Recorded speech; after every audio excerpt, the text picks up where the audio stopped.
তোমার জন্য অপেক্ষা করে কে বলল? তুমি তো মানুষ নও, যন্ত্র। তোমার আবার ক্ষুধা, ঘুম, ব্যথা, খারাপ লাগা, ভালো লাগা আছে নাকি? এগুলো আমরা জেনেও তোমার জন্য অযথা অপেক্ষা করতে পারি? তোমার মতো যন্ত্রের জন্য অপেক্ষা করতে আছে নাকি? রান্নাঘরের এঁটো জিনিসগুলো ধুয়ে ডাইনিংয়ে এলেন নিহারিকা বেগম। সান্ত্বনা বেগমের মাথায় হাত বুলিয়ে বললেন, রেগে যাস কেন? আচ্ছা, আমি অপেক্ষা করতে বলে ভুল করে ফেলেছি। ক্ষমা কর আমাকে। যাই হোক, রাগারাগি পরে করিস। বেলা অনেক গড়িয়েছে, এবার তো খেতে শুরু কর। চেয়ার টেনে বসতে গিয়ে হঠাৎই কৌরির কথা মনে হলো ওনার। ফের ব্যস্ত ভঙ্গিতে বললেন, মেয়েটা খেয়েছে?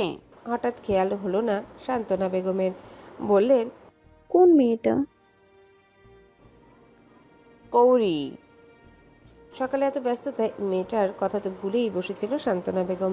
কাল একটা নতুন সদস্য যে তাদের বাড়িতে এসেছে এটা তো মনেই ছিল না ওনার।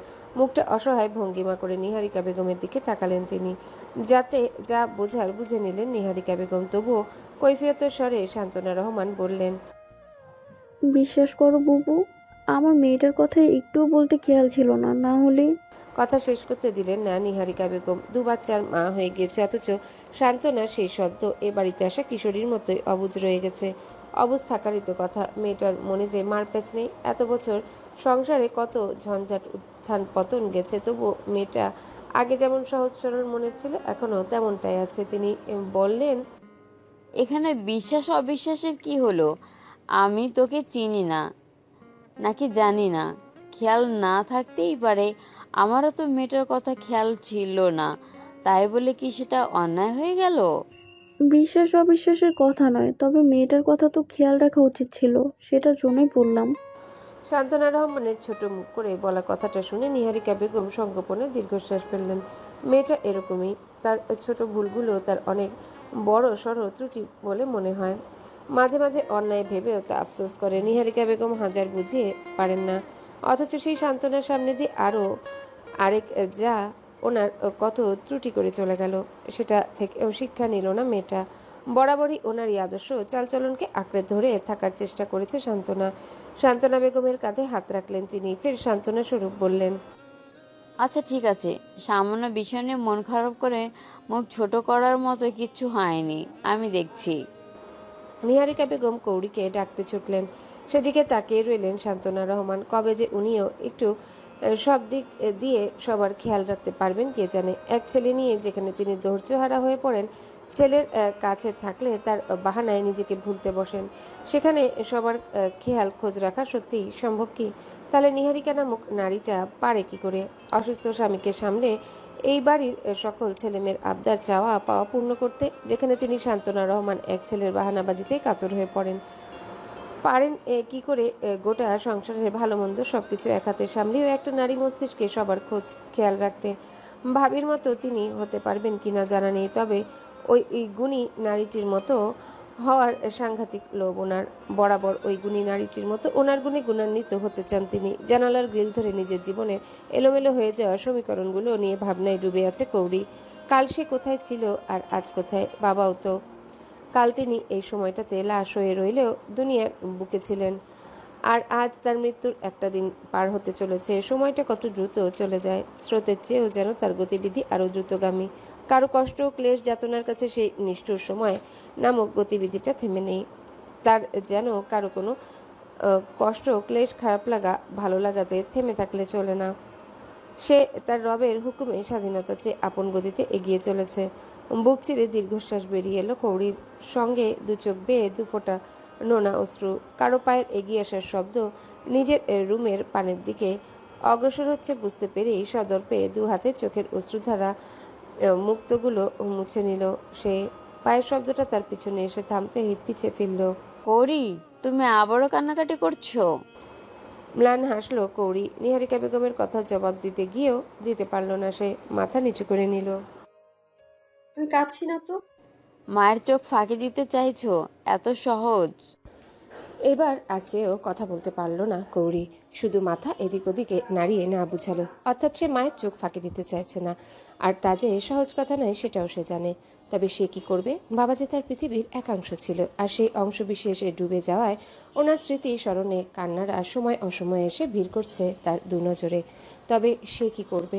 কৌড়ির পরিস্থিতি বুঝে আর কথা বাড়ালেন না নিহারিকা বেগম। নরম স্পর্শে কৌড়ির হাতটা নিজের হাতের মুঠোয় নিয়ে সামনে এগুতে এগুতে বললেন, এবার কাঁদলে আমি কিন্তু সত্যি বকা দেব তোকে।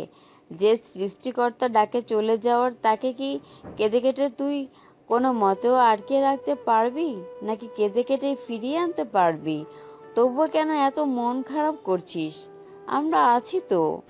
কথাগুলো সান্ত্বনা স্বরূপ বললেও নিহারিকা বেগমও জানেন বাবা নামক বটবৃক্ষ নিজের জীবন থেকে একবার মুছে গেলে কেমনটা লাগে, আর কি অন্তর্দাহ হয়। একটু থেমে তিনি ফের বললেন, আর মন খারাপ করে সারাক্ষণ রুমে বসে থাকলে চলবে?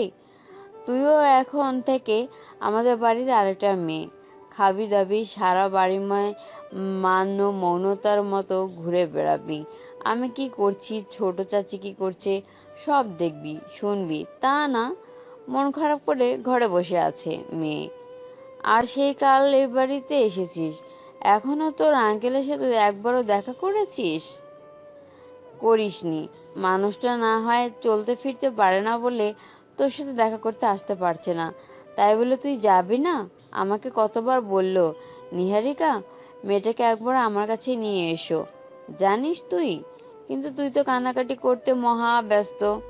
এই অবস্থায় তোর আঙ্কেলের কাছে নিয়ে যাই কি করে বল? মানুষটা আমাদের বকবে না যে তোমরা থাকতে মেয়েটা এত মন খারাপ করার সুযোগ পায় কি করে? তার বকা শুনবে কে? এখন খেয়ে দে, তার সাথে গিয়ে গল্প জুড়বি। নিহারিকা বেগমের মন ভোলানো কথাগুলো বুঝতে পেরেও তুই সম্বোধনের মন ভোলানো কথাগুলোই সত্যি কৌড়ির মন ভুলিয়ে দিল, জুড়িয়ে গেল।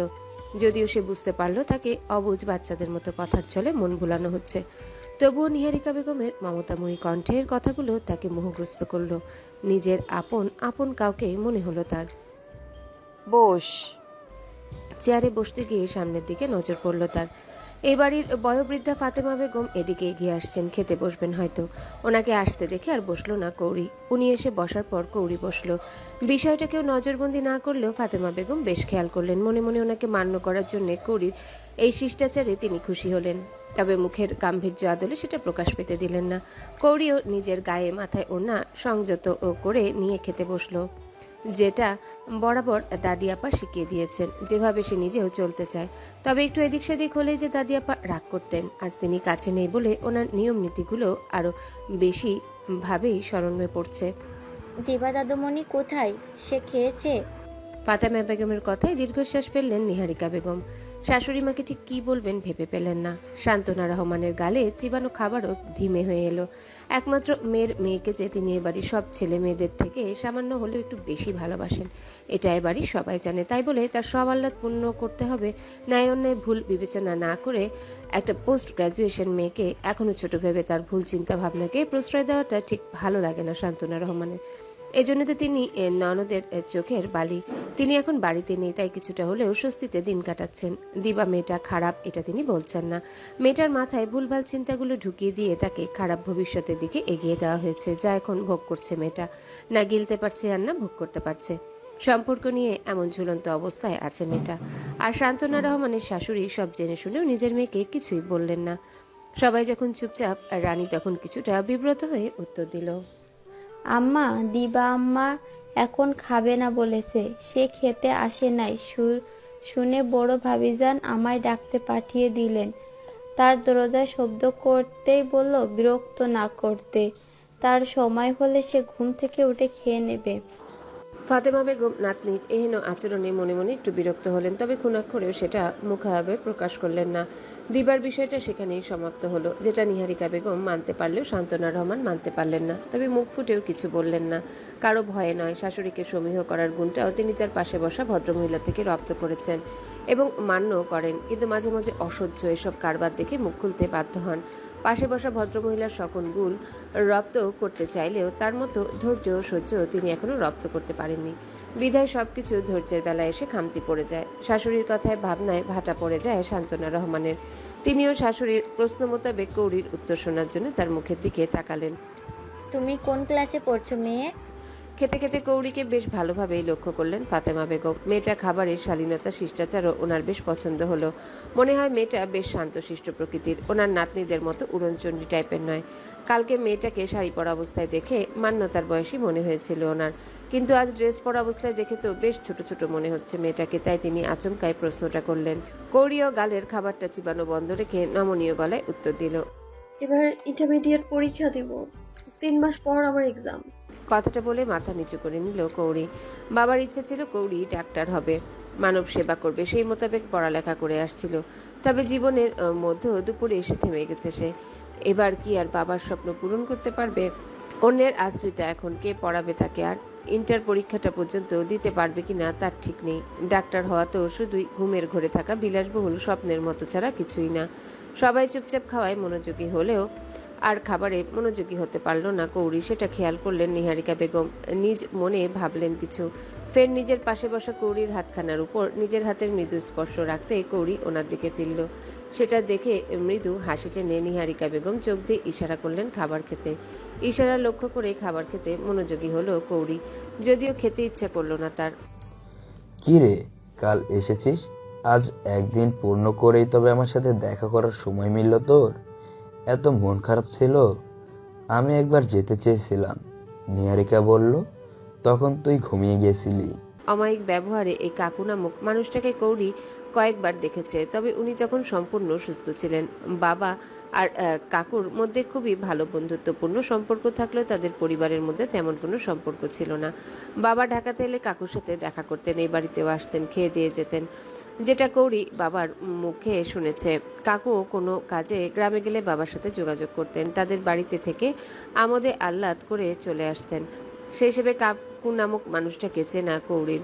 তবে ওনার অ্যাক্সিডেন্টের কথা শুনে বাবা এসে দেখে গেলেও কৌরির তারপর আর কাকুর সাথে দেখা হয়নি কখনো। কি রে, এখনো মন খারাপ? কিন্তু কি আর করার আছে আমাদের বল, সবাইকে তো একদিন যেতেই হবে সে পথে, কারো যে ছুটকারা নেই সে পথ থেকে। এই যে আমিও সময় গুনছি, কবে আমার ডাক চলে আসে। সে কি, খেয়ে যাবি না? এই তো খাবার প্রায় রেডি, খেয়ে যা। নিহারিকা বেগমের মিষ্টি ধমকে মলিন হাসলেন জাহিদ সাহেব। এই পঙ্গুত্ব জীবন ওনার আর ভালো লাগে না। মরে এরকম অন্যের দায়ভার হয়ে বেঁচে থাকার থেকে মনে হয় মরে যাওয়াই ভালো। তবে নিহারিকার নিঃস্বার্থ ভালোবাসা, বিরক্তহীন সেবা তাকে বাঁচিয়ে থাকতে সাহস যোগায়। তবে নিজেকে মাঝে মাঝে নিহারিকার বোঝা মনে হয় ওনার জন্য নিহারিকার এক দণ্ড ফুরসত নেই, কোথাও যাওয়ার শান্তি নেই, নিজেকে খেয়াল করার জোটুকু পর্যন্ত নেই। নিহারিকা বেগমের রাগান্বিত মুখের দিকে তাকিয়ে বললেন, তোমরা সত্যি কিছুতে মানতে চাও না নিহারিকা? এরকম ধমক দিয়ে সত্যিটাকে আড়ালে ডুবিয়ে রাখার চেষ্টা করো, তাই বলে সত্যি কি মিথ্যা হয়ে যায়? সত্যি যে অনিবার্য, প্রভুর সৃষ্টির চেষ্টাটা, সেই সত্যকে আড়ালে ডুবিয়ে রাখলে সত্য কি কখনো মিথ্যে হয়ে যাবে? যাবে না, কখনোই যাবার নয়।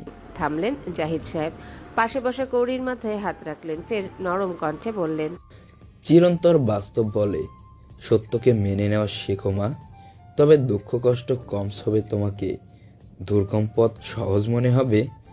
এই কঠিন পৃথিবীতে চলতে গেলে দুঃখ কষ্টে পতিত হয়ে মূর্ছা গেলে চলবে না।